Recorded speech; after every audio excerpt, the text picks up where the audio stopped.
السلام علیکم ورحمۃ اللہ وبرکاتہ۔ دوستوں، میں محمد راشد اقبال اور آپ دیکھ رہے ہیں ہمارا YouTube channel teach your self. آپ کا ہمارے اس یوٹیوب چینل پہ بہت بہت استقبال ہے۔ آج ہم آپ کے سامنے ڈپٹی نذیر احمد اور ان سے متعلق جو ایک ناول ہے توبۃ النصوح، اس کے سلسلے میں کچھ بات کریں گے اور اس سے متعلق جو ہم کچھ مواد لے کر آپ کی خدمت میں حاضر ہوئے ہیں۔ آگے بڑھنے سے پہلے ہم اپنے نئے احباب سے یہ درخواست کرتے ہیں کہ اگر آپ نے ہمارے چینل کو سبسکرائب نہیں کیا ہے تو پلیز سبسکرائب کر لیں تاکہ ہمارے ویڈیوز کا نوٹیفیکیشن آپ کو ملتا رہے۔ اور دوستو، اگر ہماری یہ کوشش آپ کے لیے مفید ثابت ہو رہی ہو تو اسے زیادہ سے زیادہ لائک کریں، زیادہ سے زیادہ لوگوں تک پہنچانے میں ہماری مدد کریں۔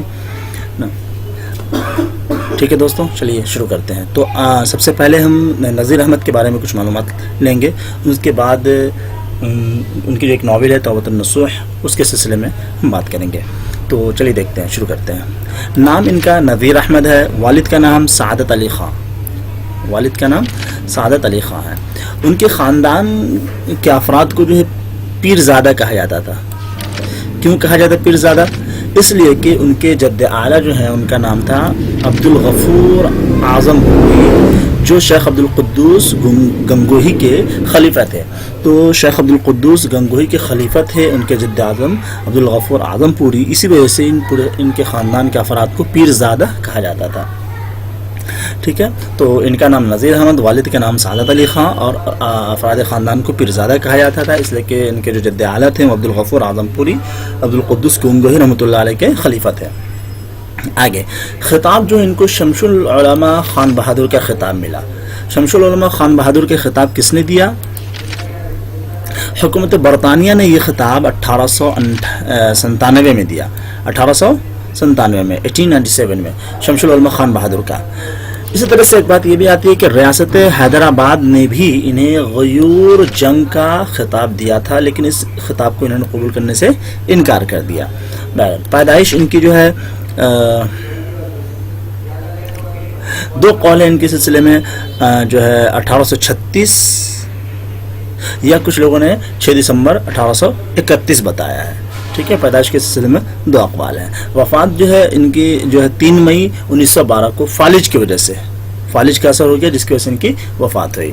تو کبھی یہ بھی پوچھ دیا جاتا ہے کہ وفات کس وجہ سے ہوئی، نارمل نیچرل وفات تھی یا یہ کہ کچھ شاید جیسے کہیں گر کے مر گیا یا خودکشی کر لیا یا فالج، تو یہ پوائنٹس بھی کبھی کبھی پوچھا جا سکتا ہے۔ تو ان کی وفات جو ہے 1912 میں فالج کی وجہ سے ہوئی ہے۔ پیدائش ضلع بجنور کی تحصیل نگینہ کے ایک گاؤں ریہر میں پیدا ہوئے۔ کس گاؤں میں پیدا ہوئے؟ جس گاؤں میں پیدا ہوئے اس کا نام ریہر ہے، یہ ضلع بجنور کے اندر ہے، تحصیل کا نام نگینہ ہے۔ تو ضلع بجنور کے تحصیل نگینہ کے اندر ایک گاؤں ہے ریہر، وہاں پیدا ہوئے۔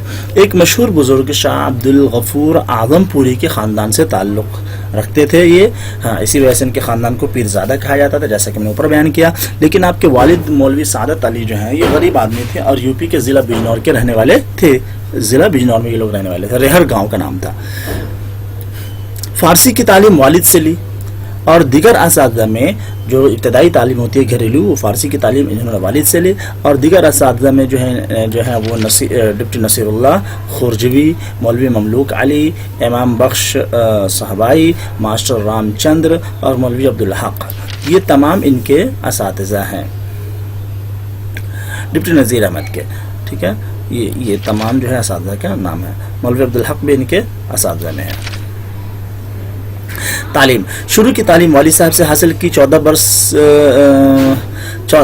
برس کے ہوئے تو دلی آ گئے۔ تو ایک سوال یہ ہے کہ کتنے برس میں کی عمر میں یہ دلی آئے؟ 14 برس کی عمر ہوئی تو دلی آ گئے، اور یہاں اورنگ آباد مسجد میں جو ایک مدرسہ چلتا تھا وہاں یہ داخل ہو گئے مدرسے کی تعلیم کے لیے، اور وہیں عبدالخالق صاحب جو ہے ان کے استاد ہوا کرتے تھے۔ تو مولوی عبدالخالق جو ہے یہ یہی مدرسہ جو تھا اس مدرسے میں ان کے استاد ہوا کرتے تھے۔ تو 14 برس کی عمر میں یہ دہلی آ گئے۔ اس کے بعد اورنگ آبادی مسجد میں جو ہے یہ جو مدرسہ چلتا تھا اس میں یہ داخل ہوئے تعلیم کے لیے، وہیں عبدالخالق صاحب ان کے استاد ہوا کرتے تھے۔ اب یہاں پہ ایک چیز بتا رہے ہیں کہ یہ وہ زمانہ تھا کہ مسلمانوں کی اچھی حالت نہیں تھی. دہلی کے آس پاس جو برائے نام مغل بادشاہت قائم تھی. دینی مدرسے کے طالب علم محلوں کے گھروں سے روٹیاں لا کر پیٹ بھرا کرتے تھے. بہت زیادہ کھانے پینے کا انتظام نہیں تھا. بہت ہی دہلی کی حالت جو ہے مغلیہ سلطنت کی حالت خراب ہو رہی تھی اور تعلیم حاصل کیا کرتے تھے. نذیر احمد کو بھی یہی کچھ کرنا پڑا تھا. یعنی وہ محلے کے گھروں سے روٹیاں لاتے, مانگ کر کھاتے اور پھر اس طریقے سے جو ہے اپنی تعلیم حاصل کرتے. تو یہ پریشان کن حالات تھے اس وقت. بلکہ ان کے لیے تو ایک پریشانی یہ بھی تھی کہ وہ جس گھر سے روٹی لاتے تھے اس میں ایک ایسی لڑکی رہتی تھی جو پہلے ان سے ہانڈی کے لیے مسالہ یعنی مرچی, دھنیا, پیاز وغیرہ پسواتی تھی اور پھر روٹی دیتی تھی. اور اگر کام کرنے میں سستی کرتے تھے تو ان کی انگلیوں پر سل کا بٹا بھی مارتی تھی, ہے نا.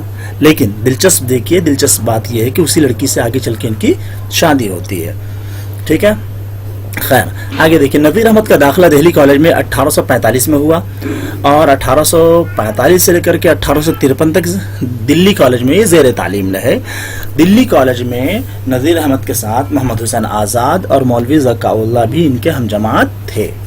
تو دلی کالج میں نذیر احمد کے ہم جماعت کون کون تھے؟ محمد حسین آزاد اور مولوی ذکاء اللہ, یہ جو ہے ان کے ہم جماعت تھے. نذیر احمد کو جو ہے دلی کالج سے 4 روپے ماہانہ وظیفہ ملتے تھے. کتنے؟ شروع میں 4 روپے ملتے تھے, پھر جو ہے یہ رہے تو بڑھتا رہا یہاں تک کہ آخر وقت میں یہ 24 روپے ہو گیا تھا. تو آخر تک ان کو 24 روپے ماہانہ وظیفہ ملا کرتا تھا. شادی جو ہوئی وہ والدین کی مرضی کے خلاف دلی میں ہی ان کی شادی مولوی عبدالحق کی پوتی اور مولوی عبدالقادر کی بیٹی, یعنی مولوی عبدالحق کی پوتی لگتی تھی اور مولوی عبدالقادر کی صاحبزادی یعنی بیٹی تھی, جن کا نام صفیۃ النساء بیگم تھا. کیا نام تھا؟ صفیۃ النساء بیگم. اتفاق دیکھیے کہ یہ وہی لڑکی ہے جس کے گھر پہ اورنگ آبادی مسجد کے اندر رہتے ہوئے پڑھائی کے زمانے میں کھانا مانگنے کے لیے جایا کرتے تھے, اور یہ نذیر احمد سے گھر کا مسالہ وغیرہ پسواتی تھی اور تاخیر ہونے پہ جو ہے سل کا بٹا جو ہوتا تو اس سے انگلیوں پہ مارا بھی کرتی تھی. خیر اعزازات دیکھیں. ایڈنبرگ یونیورسٹی سے 1902 میں ان کو LLD کی اعزازی ڈگری ملی. LLD کی کون سی ڈگری؟ LLD کی ان کو اعزازی ڈگری ملی ایڈنبرگ یونیورسٹی سے 1902 میں. اسی طریقے سے پھر پنجاب یونیورسٹی نے ان کو DOL کی ڈگری سے نوازا. ٹھیک ہے. تو پنجاب یونیورسٹی نے اور ایڈنبرگ یونیورسٹی نے ان کو اعزازی ڈگری سے نوازا ہے. نذیر احمد حیدرآباد میں قیام کے دوران 6 مہینے 17 دن میں انہوں نے حفظ قرآن جو ہے حفظ کر لیا تھا. تو سوال یہ ہو سکتا ہے کہ نذیر احمد نے قرآن حفظ کہاں کیا تھا؟ حیدرآباد جب تھے تو اس ٹائم جب حیدرآباد میں قیام کرتے تو حیدرآباد کے قیام کے دوران انہوں نے 6 مہینے 17 دن کے اندر جو ہے قرآن حفظ کر لیا. نذیر احمد کی ناول جو ہے یہ مقصدی اور اصلاحی ہوتے ہیں, یہ رومانوی نہیں ہوتے. مقصدی اور اصلاحی ناول نگاری انہوں نے کی ہے, اور سب سے زیادہ انہوں نے کیا تعلیم نسواں کو موضوع بنایا ہے. نذیر احمد کے بارے میں علامت سرور کا یہ قول کہ نذیر کے کردار یا تو شیطان ہوتے ہیں یا فرشتے, انسان نہیں ہوتے ہیں. ان کی کردار نگاری کے بارے میں کہا ہے. ایسا اس لیے کہا ہے کہ ان کے کردار یا تو بہت ہی اعلیٰ اور اخلاق کے حامل ہوتے ہیں, یا برے ہیں تو بہت ہی برے ہیں, یا تو شیطان ہیں یا فرشتے ہیں.